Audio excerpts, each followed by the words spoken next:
أهلا بكم مشاهدينا. إذا اليوم نسعد باستضافة السفير الفرنسي فرانسوا Guyette.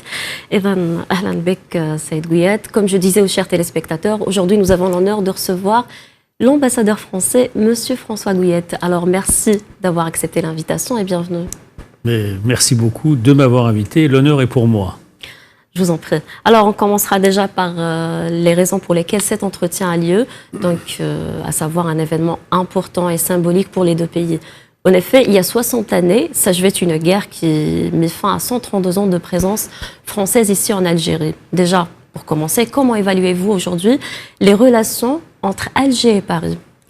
Ce sont des relations historiques, ce sont des relations d'amitié. Et il y a de part et d'autre, de la part des deux chefs de l'État, du président Macron et du président Tebboune, la volonté de les renforcer et voilà, après effectivement une période qui a été marquée par une crise, disons les choses franchement, l'année dernière, il y a eu la volonté véritablement comme on dit en mauvais français, de resetter, de donner un nouveau départ en tout cas à cette relation importante pour les deux pays et pour les deux peuples. Et c'est la raison pour laquelle le président de la République est venu à Alger à la fin du mois d'août, visite qui a été suivie très rapidement d'une visite de la Première ministre accompagnée de la moitié du gouvernement. Tout à fait. D'ailleurs, au fait, après une période tendue, le dernier tête-à-tête des présidents des deux pays a tout de même donné un nouvel élan aux relations franco-algériennes. S'en est suivi d'ailleurs, comme vous l'avez précisé, la visite de la Première ministre française Elisabeth Borne, durant laquelle, d'ailleurs, pas moins de 11 accords ont été signés. Tout à fait. Alors, d'abord, revenons à la visite du président Macron, n'est-ce pas? Je disais qu'elle avait permis de donner un nouveau départ et elle a aussi permis de donner un nouveau cadre à cette relation avec la signature de la déclaration d'Alger, signée par les deux présidents à l'aéroport d'Alger, vous savez, le 27 août, effectivement pour la refondation du partenariat entre la France et l'Algérie. Et je disais qu'il y a eu une volonté des deux présidents, le président Macron, de capitaliser en quelque sorte sur la réussite de cette visite en tenant très très rapidement le CIHN, le fameux comité interministériel de haut niveau, oui, présidé par les deux premiers ministres. Vous savez qu'il n'avait pas pu se tenir pour diverses raisons l'année dernière, et notamment début 2021. Mais on l'a tenu en un temps record et avec effectivement un maximum de ministres présents. C'est très rare, je tiens à le souligner pour vos téléspectateurs, c'est très rare que la moitié du gouvernement se déplace dans un pays étranger. Bon, il y a bien sûr un conseil des ministres franco-allemands qui se réunit parfois. Il y a peut-être eu dans le passé, je n'ai pas vérifié, de réunions comme cela avec beaucoup de ministres ensemble, avec l'Espagne, des pays comme l'Espagne ou l'Italie, qui sont des partenaires proches de la France dans l'Union européenne. Mais en dehors de l'Union européenne, je crois que c'est la première fois que ça se produit. Donc cela montre l'importance de cette visite, l'importance du choix fait par le président, véritablement de vouloir relancer la relation avec l'Algérie. Il s'agit d'ailleurs de la première visite de la Première ministre française. C'était sa première visite, oui, effectivement, à l'étranger, y compris d'ailleurs au sein de l'Union européenne. Et c'est là aussi un signal fort de cette volonté. Je voudrais juste dire un mot sur notre conception de cette relation, parce que c'est au fond ce qui sous-tendait votre question, je crois. Et peut-être cela donnera-t-il l'occasion de corriger parfois certaines idées reçues que l'on peut déceler ça et là dans des commentaires de presse ou ailleurs, dans des livres, sur un partenariat entre la France et l'Algérie qui serait basée sur un pied d'inégalité. Ce n'est pas du tout notre conception des choses, je tiens à le dire. En tout cas, c'est certainement pas celle du président de la République. Il souhaite un partenariat d'égal à égal, dans l'intérêt... On y reviendra dans le volet économique. D'accord. Non, mais c'est important parce qu'il n'y a pas que le volet économique. Le partenariat d'égal à égal, c'est un partenariat entre pays souverains et dans le respect entier de la pleine souveraineté de chacun et de respect mutuel. Donc je tenais à le dire et j'y reviendrai sur le volet économique. Très bien. Au fait, en parlant du CHN, je crois que la dernière réunion s'est tenue il y a 5 ans, c'était en 2017. Alors le CHN, cette fois, est venu poser les jalons d'un partenariat tout à fait renouvelé, tourné résolument vers l'avenir. Aujourd'hui, quel bilan tirez-vous de cette rencontre ? Un bilan évidemment positif. Au-delà des accords signés, il y a eu quand même 11 accords qui ont été signés dans différents domaines. Vous savez que le partenariat se décline dans beaucoup de domaines. La déclaration d'Alger, de ce point de vue, elle a je dirais, fixé six grands chapitres. Ça va de l'économie à la mobilité, en passant par la coopération, etc. Et donc, c'est cette déclaration, l'idée en réunissant le CHN si vite, c'était justement de mettre en application, commencer à mettre en œuvre cette déclaration d'Alger qui fixe le cap dans les différents secteurs. C'est pour ça que les ministres sont venus pour voir leurs homologues. Et c'est important de le savoir. En quelque sorte, si je puis résumer les choses ainsi, j'évoquais dans mes propos liminaires la crise réelle qui a abouti à un quasi-gel de la relation pendant plusieurs mois.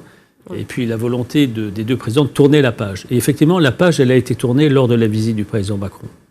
Les longues heures d'entretien en tête-à-tête qu'il a eu avec le président Tebboune, la volonté affirmée des deux chefs d'État de tourner définitivement cette page, je crois que c'est le résultat le plus significatif de la visite faite par le président. Donc on a tourné la page.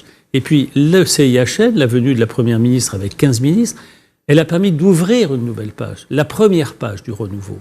D'accord ? Au fond, quel était l'objectif au-delà des accords signés, des 11 accords? C'était de définir une méthode de travail pour pouvoir mettre en œuvre ce qui a été décidé à Alger fin août. Parce que qu'attendent au fond nos peuples? C'est des résultats concrets, des décisions concrètes. Donc, en venant avec 15 ministres qui ont chacun rencontré leurs homologues algériens, il a été décidé de définir une méthode de travail. Et ça sera justement la responsabilité de chaque ministre dans les mois qui viennent d'ouvrir une nouvelle page. Après la première page ouverte par le CHN, il va falloir ouvrir d'autres pages. Et comment est-ce qu'on les ouvrira? Par des visites des deux côtés, de ministres algériens en France, de ministres français en Algérie. J'ai annoncé déjà qu'il y aurait bientôt effectivement des visites. Très prochainement, en fait, vous avez évoqué l'arrivée du ministre français des Armées. Alors le ministre français des Armées, normalement, il devrait venir, mais ce serait plutôt début 2023, effectivement. Mais d'ici là, il y aura, nous l'espérons, la possibilité que le ministre du Commerce extérieur, par exemple, vienne. Et puis il y aura le COMEFA, qui est la réunion des ministres de l'économie et des affaires étrangères, qui devrait se tenir aussi au début du printemps. Donc voilà, il y a toute une perspective à venir d'étapes bilatérales, mais qui devront être préparées soigneusement par les ministres, par les ambassades aussi de part et d'autre, naturellement, de manière à donner du contenu. Il faut des décisions concrètes. C'est ce qu'attendent les gens, c'est ce qu'attendent nos deux peuples. D'accord, vous avez parlé du COMEFA. Est-ce qu'on pourrait avoir un peu plus de détails? Le COMEFA, c'est une structure qui s'est réunie régulièrement dans le passé. Il y a de chaque côté deux ministres. Il y a le ministre des Affaires étrangères et le ministre de l'économie côté français. Il y a le ministre des Affaires étrangères et le ministre de l'Industrie côté algérien. Et donc, ils ont vocation à préparer en quelque sorte les dossiers pour les faire remonter au niveau supérieur, celui des chefs de gouvernement, voire des présidents. Donc effectivement, c'est important que des ministres qui se connaissent et échangent sur des questions d'intérêt commun. Le ministre des Affaires étrangères, il parle des questions évidemment internationales, de la relation bilatérale, mais aussi de la situation régionale et internationale. Le ministre de l'économie, c'est effectivement, et on y reviendra tout à l'heure, l'appui effectivement aux entreprises françaises, c'est des échanges économiques, les investissements, les questions énergétiques. Il y a énormément de choses qui ont déjà d'ailleurs été évoquées lors de la visite de Madame Borne, mais qui vont l'être encore plus par les ministres, la culture, enfin, tous les ministères sont concernés. Au fait, maintenant, on va passer à un autre volet, la mémoire et l'histoire et tout ce qui concerne ce sujet. Alors, en guise de bonne foi, bien sûr, Paris accélère le travail autour du travail mémoriel suite à la restitution, d'ailleurs, entre autres, des crânes des martyrs, mais également l'ouverture des archives françaises relatives à la guerre d'Algérie. Peut-être d'autres pas suivront prochainement, c'est-à-dire des pas dans la même dynamique.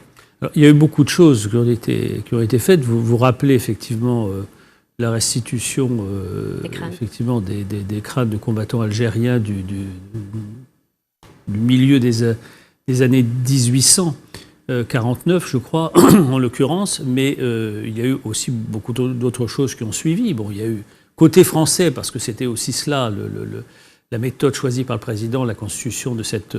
Le rapport demandé à Benjamin Stora, dont ont découlé un certain nombre de recommandations, et il y a eu aussi des gestes symboliques qui ont été faits. Alors bien sûr, vous vous souvenez, il y a eu notamment un certain nombre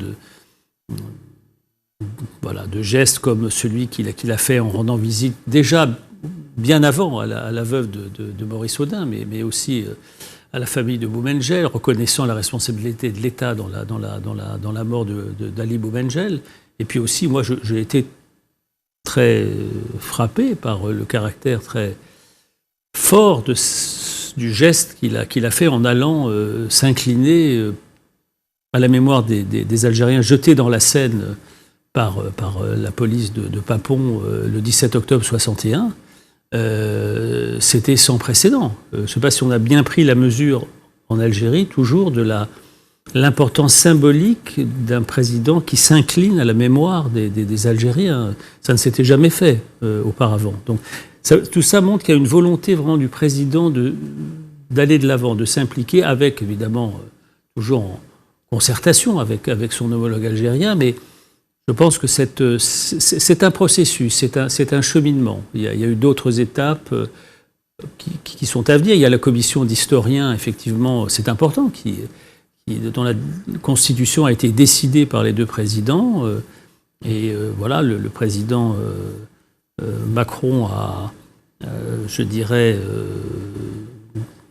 choisi une liste, effectivement, avec des spécialistes en France de ces questions, avec Stora et d'autres. C'est concernant l'installation de la commission d'historiens franco-algériens, c'est ça ? C'est cela, absolument, dont le principe a été décidé. Donc, effectivement, très rapidement après son voyage, le président a travaillé, notamment avec Benjamin Stora et d'autres, à la constitution, je dirais, d'une liste d'historiens côté français. Elle a été transmise à la partie algérienne. Donc maintenant, nous espérons que tout cela puisse se mettre en place assez rapidement. C'était le souhait des deux présidents. C'était effectivement le sens des conclusions de la visite du président et du CIHN. D'accord. Est-ce qu'il y a des noms concernant les noms, ils ont été effectivement transmis par la partie française et la partie algérienne. Donc je ne veux pas évidemment en parler tant qu'ils n'ont pas été rendus publics. D'accord, très bien. Alors maintenant, on va passer au volet économique. Bien sûr, les relations entre les deux pays sont particulièrement denses. Peut-être une évaluation des relations, ou quelles sont aussi les perspectives à venir ? Écoutez, les perspectives, elles sont positives. Vous savez qu'un forum s'est tenu lors du CIHN, qui a été organisé donc à la fois par la Chambre algérienne de commerce et d'industrie et du côté français par Business France, qui est l'organisme, je dirais, qui accompagne les entreprises à l'international. Et donc, c'est un forum auquel ont participé une cinquantaine d'entreprises françaises venues de France, et aussi, je crois, environ 500 entreprises algériennes. Donc, il y a une volonté très claire des entreprises françaises de s'investir et d'investir davantage en Algérie. Elles sont déjà présentes, elles ont une présence ancienne. Elles concourent aussi à leur manière, au développement économique de l'Algérie. Elle crée des emplois. Par exemple, dans le domaine, on estime à environ 20 000 le nombre d'emplois directs et indirects créés par les entreprises françaises, dont 2 000, par exemple, dans le seul emploi direct dans le seul secteur de l'agroalimentaire, de l'agriculture. Et elles sont évidemment désireuses de continuer à travailler, à investir en Algérie. Et de ce point de vue, quand je dis que les perspectives sont positives, c'est parce qu'il y a aussi en Algérie, je dirais, des développements récents qui incitent à un certain optimisme. Notamment la loi sur l'investissement et ses décrets d'application qui ont été rendus publics, qui de l'avis des opérateurs économiques français et algériens représentent un progrès indéniable. La loi sur les hydrocarbures, donc tout ce qui peut concourir à améliorer l'environnement des affaires, à assurer une sécurité juridique pour l'investissement, est de nature à favoriser effectivement le développement de la présence des entreprises françaises. D'accord. Concernant en fait, le code de l'investissement, il y a aussi la suppression de la règle 49-51. Peut-être que cela va contribuer aussi à attirer absolument, je l'ai oublié, davantage vous avez raison de le françaises. rappeler. Effectivement, c'est aussi une des réformes, en quelque sorte, qui est de nature, effectivement, à susciter l'intérêt des entreprises. Indéniablement, et je parle souvent avec les chefs d'entreprise français en Algérie, nous avons ici une chambre de commerce franco-algérienne, nous avons des instances comme les conseils du commerce extérieur de la France, qui sont d'ailleurs souvent des représentants d'entreprises françaises ou françaises et algériennes, qui souhaitent, et tous souhaitent effectivement, tous me disent que nos entreprises considèrent le marché algérien comme un marché important. Il y a ces liens historiques, il y a cette présence ancienne, et donc ils souhaitent effectivement y rester. Et de ce point de vue, il formule un certain espoir dans les derniers textes qui ont été publiés, notamment celui que vous mentionnez. D'accord. Au fait, lors de son passage tout récemment avec nous sur Nahar TV, le vice-président du MEDEF, Fabrice Le Sachet, au fait, a assuré que nombreux sont les hommes d'affaires qui souhaiteraient venir investir ici en Algérie. Peut-être quels sont ces secteurs ou qu'est-ce qui attire aujourd'hui cet investisseur français ici en Algérie? Écoutez, il y a beaucoup de choses. Hein, et Fabrice Le Sachet, qui est un ami avec lequel je suis souvent effectivement en contact, voilà, pas que nous nous concertons, mais en tout cas nous échangeons régulièrement sur les perspectives économiques en Algérie. Il l'a dit lui-même, il y a la proximité d'abord géographique, culturelle, linguistique aussi, puisque dans le domaine des affaires, souvent la langue française reste quand même la langue qui est utilisée. Il y a effectivement l'habitude aussi de travailler ensemble. Et puis il y a les avantages comparatifs que peut offrir l'Algérie dès lors qu'effectivement le climat des affaires s'améliore et que les conditions juridiques pour l'investissement sont garanties. C'est indéniablement un très grand marché avec 45 millions d'habitants, donc presque autant de consommateurs. Et évidemment, et puis au-delà, il y a évidemment toutes les considérations liées à la crise énergétique, etc. Mais on voit bien, les grandes entreprises dans le domaine de l'énergie sont déjà présentes. Mais en réalité, tout ce qui concourt essentiellement, je dirais, aux flux bilatéraux d'investissement et de commerce, ce sont des PME, ce sont des petites et moyennes entreprises. C'est ça le tissu entrepreneurial franco-algérien essentiellement.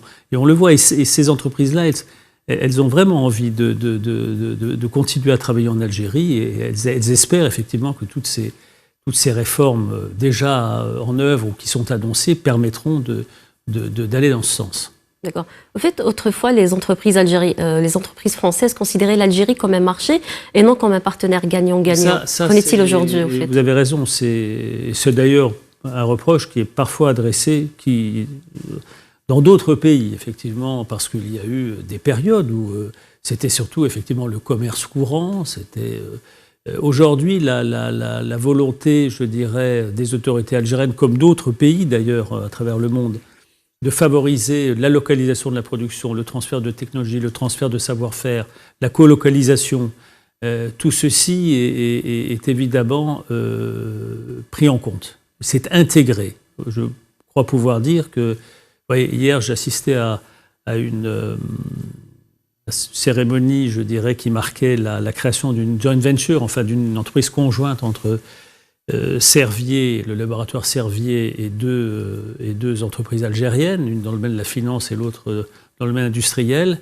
Eh bien, voilà un exemple. Servier a depuis déjà un certain temps intégré cette dimension, je dirais, de la localisation, puisque Servier produit des médicaments en Algérie, assure une production en Algérie, et en plus, maintenant, Servier envisage je dirais, de se projeter à l'extérieur de l'Algérie en exportant ce qu'elle produit en Algérie vers l'Afrique.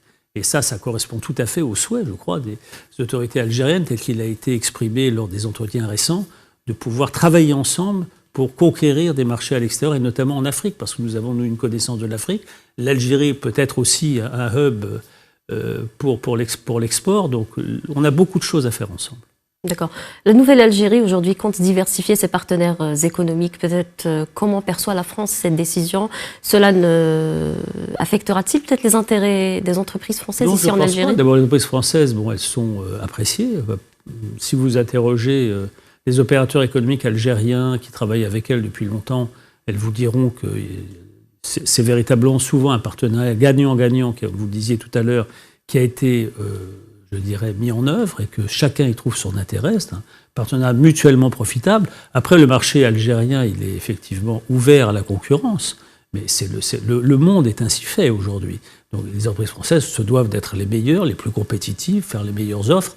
Après, quand on regarde effectivement qui sont les principaux partenaires commerciaux de l'Algérie, on trouve quand même essentiellement des entreprises de pays européens, vous voyez, notamment d'Europe du Sud. L'Allemagne, bien sûr, mais aussi l'Italie, la France. Et donc, voilà, je crois que nous avons, de ce point de vue, tout à fait, là aussi, intégré le fait que c'est une économie concurrentielle et que, voilà, il faut être les meilleurs. D'accord. Maintenant, parlons d'un secteur qui intéresse plus d'un, et c'est celui, en l'occurrence, le secteur automobile. Du nouveau à ce sujet, verra-t-on peut-être l'arrivée d'un autre opérateur économique dans ce secteur, un autre opérateur que Renault? Écoutez, il y a eu des projets dans le passé. Bon, certains ont abouti, d'autres pas. Il y a eu l'usine Renault, il y a eu des discussions avec Peugeot. Je crois que là aussi, les perspectives sont prometteuses. En tout cas, si l'on en croit ce que l'on entend, ce que l'on lit, effectivement, avec, je dirais, des mesures qui vont permettre de libéraliser effectivement l'importation de véhicules. Mais là aussi, ce n'est pas effectivement dans une optique purement commerciale de vente je dirais, d'automobiles, mais aussi dans un esprit de partenariat. C'est bien l'esprit qui présidait à l'ouverture de l'usine d'Oran pour Renault, les projets de Stellantis. Ce qui est clair, c'est que les constructeurs automobiles français sont intéressés par le marché algérien. Il y a là aussi une vieille, je dirais, tradition, j'allais dire presque culturelle, une habitude de consommation. Les Algériens sont attachés aussi à un certain nombre de marques. Et donc, il est logique que les constructeurs français s'intéressent à l'Algérie. Parce que, je l'ai dit, c'est un marché considérable de 45 millions d'habitants, mais parce qu'aussi, elles y trouvent leur intérêt. Naturellement, c'est le critère de l'intérêt économique pour les entreprises, il est essentiel. Est-ce que vous confirmez la reprise des activités au niveau de l'usine de Renault? Absolument, elles ont repris après une période difficile, effectivement. Mais les activités ont repris. Alors, pas encore, je dirais, au rythme qui était le leur avant 2019, mais, enfin avant la crise sanitaire. Mais en tout cas, les activités ont repris, effectivement. Nous parlerons peut-être du volume des échanges commerciaux entre l'Algérie et la France. Alors, c'est un volume important. Hein, on estime à environ, je crois, c'est de l'ordre de 10 milliards de dollars pour l'année 2021, me semble-t-il. En tout cas, c'était approximativement le montant pour les échanges de part et d'autre, naturellement, économiques et commerciaux. J'ajouterais tout de même aussi le poste des investissements, avec des investissements français estimés à près de 2,5 milliards, 2,4 milliards d'euros d'investissements français en Algérie. Donc la France reste évidemment un partenaire important de l'Algérie, aussi bien en ce qui concerne le commerce que l'investissement. D'accord. Maintenant, concernant le programme du président algérien Abdelmadjid Tebboune, qui consiste notamment en l'augmentation des exportations hors hydrocarbures, peut-être que, en concernant les entreprises françaises, est-ce qu'elles sont aujourd'hui prêtes à contribuer à cet objectif? Mais tout à fait, c'est ce que j'ai indiqué juste avant la pause, n'est-ce pas? Je citais l'exemple de grandes sociétés du secteur pharmaceutique, Sanofi, mais d'autres également, évidemment, sont intéressées. Par exemple, on peut imaginer que dans le secteur de l'automobile, il puisse y avoir effectivement des coopérations, mais dans beaucoup d'autres secteurs. Indéniablement, aujourd'hui, ces priorités, qui sont celles du gouvernement algérien, sont prises en compte par les entreprises françaises, comme elles le sont par les autres entreprises d'autres pays, parce que voilà, ce sont les règles que fixent les autorités algériennes. Et donc, si l'on souhaite effectivement pouvoir travailler, la plupart le souhaitent, effectivement, il faut les intégrer, les prendre en considération. D'accord. Quand on parle de coopération entre la France et l'Algérie, nous parlerons également de coopération dans le domaine des énergies renouvelables. À ce propos, d'ailleurs, il y a ça a été évoqué lors d'une rencontre avec le ministre des Énergies, M. Arkab. Plus de détails à ce propos? Écoutez, non. Là, honnêtement, ce sont des discussions qui ont déjà d'ailleurs commencé, effectivement, mais qui sont aussi menées par les entreprises. Les ministres évoquent effectivement dans les affaires dans leur domaine de compétences respectifs, mais ce sont les entreprises qui, je dirais, doivent travailler ensemble, conclure des marchés. Les autorités politiques sont là pour soutenir. C'est vrai que le secteur des énergies renouvelables compte beaucoup pour l'Algérie, à juste titre. L'Algérie a des potentialités considérables dans ce domaine. La France accorde aussi une importance majeure à ce secteur pour elle-même, mais aussi dans ses relations avec l'Algérie. D'ailleurs, il ne vous a pas échappé que ce point figure là aussi de manière explicite dans la déclaration d'Alger. Donc il y aura dans les mois qui viennent des visites de ministres, je l'ai dit tout à l'heure, en France et en Algérie, le ministre algérien en France, le ministre français en Algérie, et naturellement, ceux qui ont dans leur portefeuille de compétences la transition énergétique, les énergies renouvelables, auront l'occasion de définir avec leurs homologues, entre Français et Algériens, les objectifs et la manière d'y parvenir. Maintenant, nous passerons à l'international. Bien sûr, cette divergence qui peut parfois se révéler subtile avec la France, est-ce qu'elle constitue une entrave au développement des relations entre les deux pays? Divergence, écoutez, il se peut que nous puissions avoir parfois des différences d'appréciation. Bon, elles sont connues sur des sujets où nos positions ne concordent pas exactement. Bon, je dirais cela ne nous empêche pas d'être bien souvent d'accord sur l'essentiel, sur beaucoup de sujets. Et puis surtout, il y a un sujet majeur qui nous concerne ensemble. Alors l'Algérie comme pays voisin, mais la France aussi comme puissance, aussi avec des intérêts en Afrique, c'est la situation au Sahel. Et là, de ce point de vue, je dois vous dire que nous avons beaucoup à faire ensemble. Nous considérons que l'Algérie a un rôle important à jouer pour stabiliser le Sahel, et nous sommes tout à fait disposés, désireux, comme les deux présidents l'ont d'ailleurs marqué lors du sommet de Zeralda, où ils étaient entourés des principaux responsables de la sécurité et de la défense des deux pays. Nous sommes déterminés à coopérer, parce que c'est l'intérêt des deux pays de coopérer. Et je voudrais à cet égard d'ailleurs rappeler que, là aussi peut-être pour corriger parfois des idées reçues que l'on a pu ici et là voir s'exprimer dans la presse ou ailleurs, vous vous souvenez qu'en 2013, la France avait déployé ses forces au Mali pour, dans le cadre de ce qu'on avait appelé à l'époque l'opération Serval, pour stopper l'avancée des colonnes terroristes qui descendaient du nord vers Bamako. Bon, aujourd'hui, les autorités maliennes ont décidé de se passer du soutien de ces forces françaises, et nous en avons pris acte.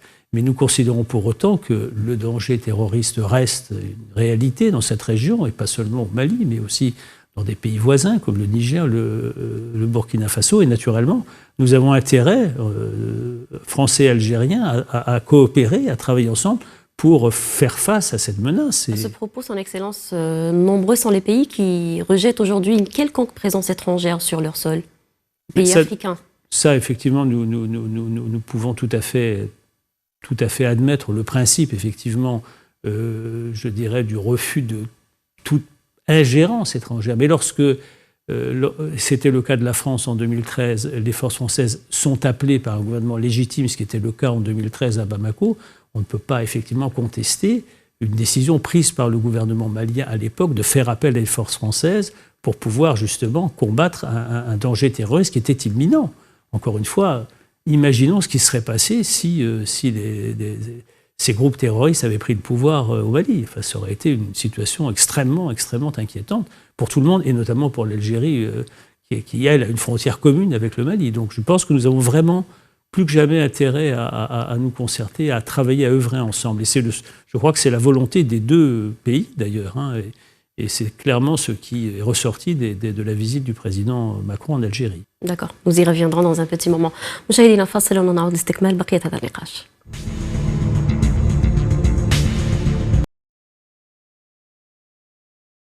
أهلا بكم مجددا مشاهدينا. إذا نعود لمواصلة هذا النقاش مع سعادة سفير فرنسا السيد فرانسوا غوييت. Concernant la situation en Afrique, nous parlerons bien sûr de la situation au Mali et en Libye. Monsieur غوييت, la France aujourd'hui est-elle sur la même longueur d'onde que l'Algérie? C'est-à-dire partage-t-elle les mêmes visions que l'Algérie aujourd'hui? Écoutez, moi, il me semble que nous avons une assez large convergence de vues sur des sujets régionaux. Bon, sur la Libye, nous sommes également favorables à ce que des élections puissent rapidement se tenir de manière à clarifier la situation. Nous sommes également, nous nous concertons beaucoup avec l'Algérie. Il y a un dialogue permanent entre diplomates, entre envoyés spéciaux, chargés de la Libye. De ce point de vue, le dialogue politique est permanent. D'accord, maintenant parlons des visas. Lors de sa dernière visite et après l'épisode des restrictions des visas vers la France, je cite, le président français a déclaré « Nous faisons tout ce qui est possible pour que la circulation soit facilitée ». Du nouveau à ce propos?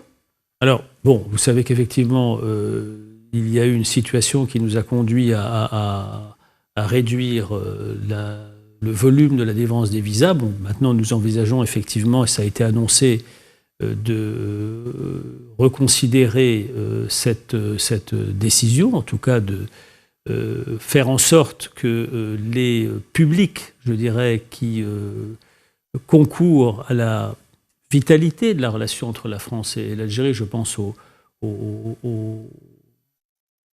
acteurs économiques algériens, mais aussi aux étudiants, aux artistes. Quelles sont les modalités pour l'octroi d'un visa français? Écoutez, les modalités, elles sont définies par un code, qui s'appelle le code Schengen, et en fait, c'est un code communautaire. En fait, les modalités, elles sont définies, je dirais, par les accords de Schengen. Voilà. Après, il y a une réalité, je dirais, qu'il faut toujours rappeler, c'est que la décision d'octroyer le visa est une décision souveraine de chaque État. D'ailleurs, l'Algérie elle-même, lorsqu'elle décide de délivrer ou non un visa, le fait de manière souveraine. Nous sommes mus par le même principe, naturellement. Nous, ce que nous souhaitons, c'est qu'effectivement, dans la période qui vient, on puisse faire en sorte que ceux qui, légitimement, peuvent souhaiter se rendre en France parce qu'ils sont étudiants, parce qu'ils sont entrepreneurs ou acteurs économiques, parce qu'ils sont artistes, parce qu'ils ont des projets culturels. Des facilitations. Pardon ? Verra-t-on peut-être des facilitations pour l'octroi des visas prochainement ? Nous allons en discuter effectivement avec les parties concernées. Mais effectivement, c'est bien dans cet esprit que se situe, je dirais, la reprise des relations dans ce domaine également. La mobilité, c'est un des chapitres importants de la déclaration d'Alger. C'est un des chapitres importants. Mais la mobilité, elle se conçoit effectivement de manière dynamique, c'est-à-dire que, naturellement, il faut que ceux qui concourent à la vitalité de la relation bilatérale puissent se rendre plus facilement en France. Ça, le président Macron l'avait dit, et c'est clairement dans cette perspective que nous nous situons. Et également, il convient également que dans le même temps, ceux qui n'ont pas vocation à se maintenir sur le territoire français parmi les étrangers en situation irrégulière puissent être reconduits dans des conditions normales. En fait, concernant les visas d'études, aujourd'hui, les étudiants, ils sont nombreux à se plaigner de la lenteur de l'étude de leur dossier, mais aussi du manque de rendez-vous sur le site. Alors, je vous remercie de me poser cette question parce qu'elle me permet d'évoquer une question qui est parfois mentionnée dans la presse, mais je crois qu'on n'a pas pris toute la mesure du caractère, au fond, nocif de ces agences, de ces intermédiaires qui se posent, je dirais, on dirait en anglais, en go-between, pour permettre à des demandeurs algériens qui, effectivement, éprouvent des difficultés à obtenir des visas, à obtenir des rendez-vous, en réalité. Alors là, en réalité, ce que l'on ne sait pas, c'est que ces intermédiaires qui monnaient leurs services par leur action, en fait, ils saturent. C'est-à-dire qu'ils prennent des rendez-vous, ils saturent donc le système, et donc plus personne ne peut maintenant effectivement prendre un rendez-vous, parce que souvent, ce sont ces agents, ces officines qui n'ont aucune existence légale et qui en fait rackettent en quelque sorte les demandeurs de visa en leur faisant payer des droits qu'ils n'ont absolument pas à payer, parce que je rappelle que la prise de rendez-vous est gratuite. Mais c'est effectivement, si on ne peut pas prendre de rendez-vous, c'est parce que bien souvent, ce sont ces intermédiaires qui saturent les capacités, je dirais... Est-ce qu'il y a des mesures qui seront prises pour y remédier ? Écoutez, nous y réfléchissons. En tout cas, vous comprendrez que je ne puisse pas en dire plus. Mais en tout cas, j'invite notamment ceux qui nous écoutent ou qui nous regardent à bien réfléchir au fait qu'en favorisant ce genre d'intermédiaires, ils ne se rendent pas service. Au contraire, ils compliquent les choses. D'accord. Concernant le centre VFS pour la France à Alger, il a indiqué qu'il ne sera pas en mesure d'accorder ou d'accepter les demandes de visa de long séjour. Peut-être quelles sont les catégories concernées ? Alors écoutez, non, là je voudrais juste simplement faire une mise au point, puisque vous m'en donnez l'occasion. C'est, je dirais, une interruption d'ordre purement technique et elle est purement temporaire. Donc voilà, ça n'a pas vocation à durer.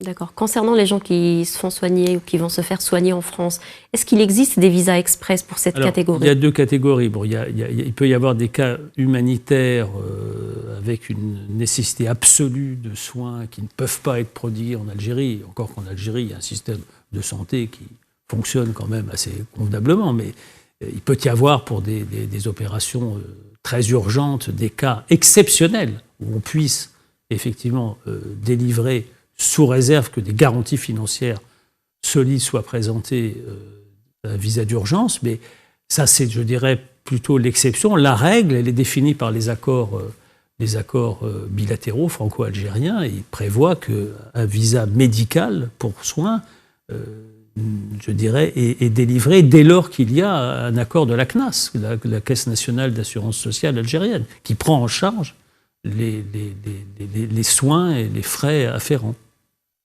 D'accord. En sport, verra-t-on peut-être une éventuelle rencontre amicale entre l'équipe française et l'équipe algérienne? Et les équipes en discuteront. Moi, je dois dire qu'on a eu effectivement signé une déclaration à l'occasion de la visite, déclaration bilatérale, donc un accord, déclaration d'intention en matière de sport à l'occasion de la visite de notre ministre des Sports, qui est effectivement été venue avec le président de la République. Elle était déjà venue aux Jeux méditerranéens d'Oran, je rappelle, début juillet. Et elle est revenue avec le président de la République, elle a vu son homologue, ils ont signé une déclaration d'intention. Et effectivement, je pense qu'il y a beaucoup à faire parce que là aussi, il y a une très grande, vous le savez, une très grande proximité culturelle, sentimentale aussi entre la France et l'Algérie dans ce domaine, avec beaucoup de sportifs de haut niveau algériens qui sont devenus français, qui sont des sportifs français d'origine algérienne. Enfin bon, vous savez à qui je pense en particulier. Et un qui vient d'être récemment vu décerner le Ballon d'Or. Auparavant, il y avait la génération suivante, précédente, il y avait Zidane. On ne remontera pas à Rachid Makhloufi, vainqueur des Jeux de Melbourne en 1956. Enfin bon, et puis même déjà dès les années 20. Mais en tout cas, c'est vrai que dans la nouvelle génération, il y a indéniablement une sorte de communauté sportive franco-algérienne. J'ai eu l'occasion de rencontrer par exemple les joueurs et les responsables de l'équipe de rugby algérienne qui sont formidables parce qu'ils ont la volonté de mettre l'Algérie, n'est-ce pas, à l'avant-scène, je dirais, de ce sport qui est un sport, voilà, où en France on a une très grande expérience et beaucoup ont été formés dans les clubs français et y jouent d'ailleurs. Mais en tout cas, voilà, il y a beaucoup de choses à faire. Il y a les Jeux Olympiques de 2024 en France, à Paris, évidemment, pour lesquels nous avons aussi beaucoup d'échanges avec les fédérations sportives. Bon, ce sont les fédérations sportives qui travaillent ensemble. Les autorités, elles peuvent donner, je dirais, une orientation générale. Elles soutiennent moralement, mais ce sont les sportifs eux-mêmes. Mais c'est vrai que nous avons l'idée de mettre en place un comité de sportifs des deux pays pour essayer de... Alors je ne vous dis pas qu'il y aura sûrement des belles surprises, mais en tout cas, ils vont travailler ensemble pour essayer de donner à cette dimension sportive, qui est aussi une des dimensions importantes de l'accord, la déclaration d'Alger signée par les deux présidents, parce qu'on sait que ça parle aux jeunes, ça parle à la population dans son ensemble, mais en particulier à la jeunesse. Et il faut bien comprendre que la jeunesse, pour le président Macron comme pour le président Tebboune, c'est vraiment c'est l'avenir de nos deux pays. Et c'est vers elle que tendent tous nos efforts et la volonté de mettre en œuvre cette déclaration. Elle s'adresse d'abord à la jeunesse. D'accord. À présent, parlons de la passion des diplomates qui ont travaillé à Alger et surtout de leur amour à ce pays. C'est également le cas pour vous, Monsieur Gouiette? Alors moi, j'ai eu la chance de connaître l'Algérie quand j'étais, je l'ai déjà dit, quand j'étais un adolescent, je passais mes vacances régulièrement en Algérie. J'ai découvert ce pays magnifique. De nombreuses années, j'y passais mes vacances et donc j'ai un attachement indéniable pour l'Algérie. J'y compte beaucoup d'amis. Mon épouse en est originaire. Je me suis toujours intéressé à sa culture, à sa langue. C'est par l'Algérie que je suis venu à la langue arabe. Voilà, donc je suis particulièrement heureux de pouvoir servir mon pays en Algérie. Est-ce que vous pouvez nous dire ça en arabe? كي كنت صغير كي كنت يعني 13 14 من العمر كنت نجي للجزائر باش نفوت الاجازات الصيفيه وبديت نتعلم العربيه الدارجه بعد البكالوريا دخلت الجامعه ودرست العربيه الفصحى ولكن يعني كنت دائما يعني نحب الجزائر والجزائريين وكنت يعني نحس روحي يعني مانيش أجنبي في الجزائر. Donc vous avez étudié l'arabe donc parce que vous affectionnez la langue? J'ai étudié l'arabe. D'abord, comme je le disais à l'instant, j'ai commencé à apprendre l'arabe dialectal avec mes amis algériens. Puis après, j'ai approfondi mes connaissances pendant de longues années à l'université où j'ai étudié l'arabe littéral, classique, moderne, mais tout en continuant à m'intéresser évidemment à la culture du Maghreb en général et de l'Algérie en particulier à travers la poésie populaire, la musique, dont je suis devenu effectivement un grand amateur de musique maghrébine et notamment des musiques algériennes dans toute leur diversité, leur richesse et tout particulièrement, je dirais, aussi bien le Haouzi de Tlemcen que le Chaabi d'Alger ou le Malouf de Constantine. Pour moi, ce sont trois grandes écoles de valeur égale, avec souvent les mêmes poètes d'ailleurs qui sont chantés dans des modes différents, mais il y a une très très grande richesse culturelle. Quel est peut-être votre style musical préféré, celui que vous écoutez le plus? Algérien. Oui.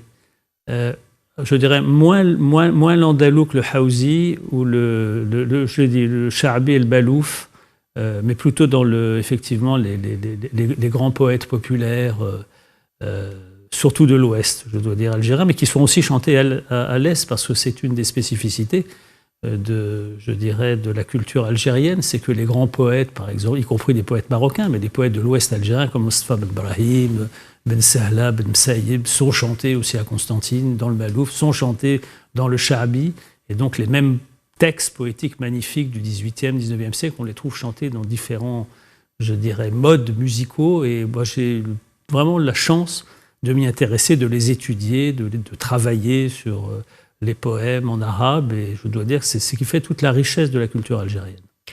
Concernant le kabyle, la musique kabyle, alors, vous écoutez de temps à autre? La musique kabyle, évidemment, je l'ai aussi connue parce que il y avait quand même de grands chanteurs kabyles quand je venais en Algérie à cette époque. Djabel Allam, Allah rahmou, bien sûr, Idir, Allah rahmou, très célèbre en France. Donc évidemment, les grands tubes de Djabel Allam ou de Idir, Azouet Serouetz, par exemple, ça c'est des choses qui m'ont effectivement marqué, qu'on chantait beaucoup à l'époque en Algérie. Et puis voilà, mais la langue kabyle, je n'ai pas malheureusement la même familiarité, même si j'ai quand même appris un certain nombre. Est-ce que vous pouvez nous dire quelques mots? Ce sont toujours les mêmes. Bon, lorsque je veux dire bonjour à mes amis kabyles, je leur dis, si c'est un homme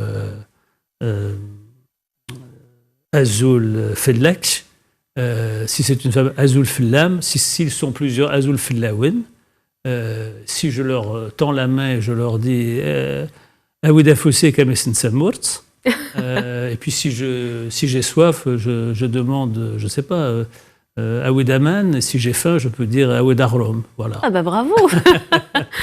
Vous savez dire merci en kabyle? Alors là, c'est très compliqué. C'est une merde. Oui, c'est très compliqué. J'ai pas réussi à le retenir. D'accord. Alors, vous avez certainement dû visiter plusieurs wilayas en Algérie. Peut-être la région que vous préférez le plus? Pas suffisamment. Oh, écoutez, très franchement, je ne les ai pas toutes visitées. Bon, j'ai connu l'Algérie, je l'ai dit, plus jeune. Je l'ai visitée déjà à l'époque, et puis je l'ai redécouverte depuis mon arrivée il y a un peu plus de 2 ans. Je n'ai pas encore tout visité. C'est un pays magnifique. Indéniablement, j'ai eu la chance, j'ai vécu 4 ans à Tunis, j'ai été souvent aussi au Maroc, ce sont évidemment de très beaux pays.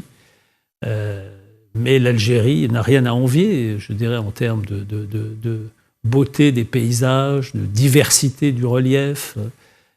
Voilà, c'est un pays qui mérite indéniablement d'être découvert, et on y trouve effectivement à la fois une côte méditerranéenne magnifique, hein, mais aussi un désert formidable. Et puis, voilà.